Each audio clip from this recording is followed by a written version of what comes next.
And then on June 30th, which is the day of the fireworks, during the day we're going to plan on having an open house at Station 2 during the day, and then in the evening, like we usually do, we'll open up Station 1 to invitees, because we can't fit everybody for the fireworks. Good. That's nice. And that's all I have. Any questions? I have a question. Yes. What's your vision for the fire department now that you're going to be the chief? Do you have a preference of where the, you know all of us, where we feel where we want it to go, but where do you see the fire department going? Obviously, I'm in Well, I know you're in a favor tough of- spot, but I'm in favor of staying Groveland, and 2 stations, 1 station? 2 stations, obviously, and 2 people at each station. And that's what we've been working on, Bob and I, for the last 9 months. And as he stated in all the previous meetings, up until the option of removing 1 station, I didn't think it was going to be an issue. And then when we looked at it initially, it was significant savings, but then when we went through the numbers, it wasn't as significant as we thought at first. So So what would happen to all the fire trucks if the board so chooses to go to Knoxville? What happens to all that equipment? it becomes part of Knoxville. But as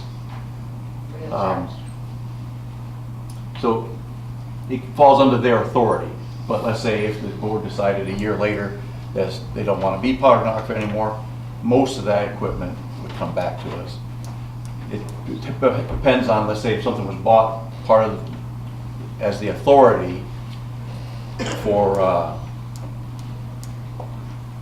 that would be over here for Groveland, that would go back to the authority, but the equipment, let's face it, after 1 year, all of it would come back. Because after 10 years, that's a different story.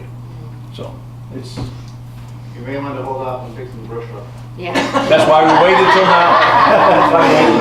That's why I'm giving the motor. So this is kind of a question for Assistant Chief Mason and the board. So the last 2 meetings I've been at, the board, you've been very diligent on talking about the succession plan, how Chief McGee, the former chief, failed to give you guys a succession plan, and now that he's out, it kind of left you guys in a hole of where the fire department was going. So my question is, and I'm sure all the residents are wondering as well, is now that the former chief has finally retired and we have Assistant Chief Mason, what is the succession plan now to backfill that position plus officers underneath him instead of a huge gap of no assistant chief, no battalion chief, and 1 captain that is now a doctor and another captain that doesn't live in the township? This is something that I think has to be. Kevin and I have been working. And until we determine whether we join Knoxville or stay Groveland, it's really just futile exercise, and we've been working so much on everything else. So that's honestly, that's one of the reasons why we didn't fix the brush truck yet. When did my dad tell you guys he was retiring by? Just out of curiosity. I'm sorry? How long ago did my dad tell you guys he was retiring? He told us last year. Yeah, so there was plenty of time for planning, right? He told the board in 2012, but he told us last year. Well, it's not like he told you a month ago that he was retiring. I find it offensive that you guys there's no succession plan. Any other comments? I have a question for you. Yes. How much would Groveland Township be paying, and has there been a figure discussed, how much Groveland Township would be paying NACFA if that merger went through? I don't remember the final number. Is there a monthly amount? Or? No, it's like Annually, 600,000 annual, Wow. which is significantly Why less. wasn't that part of the survey? Because what was is it's less than. It's less than what now. we paid for the fire department. By about And what $250,000. services?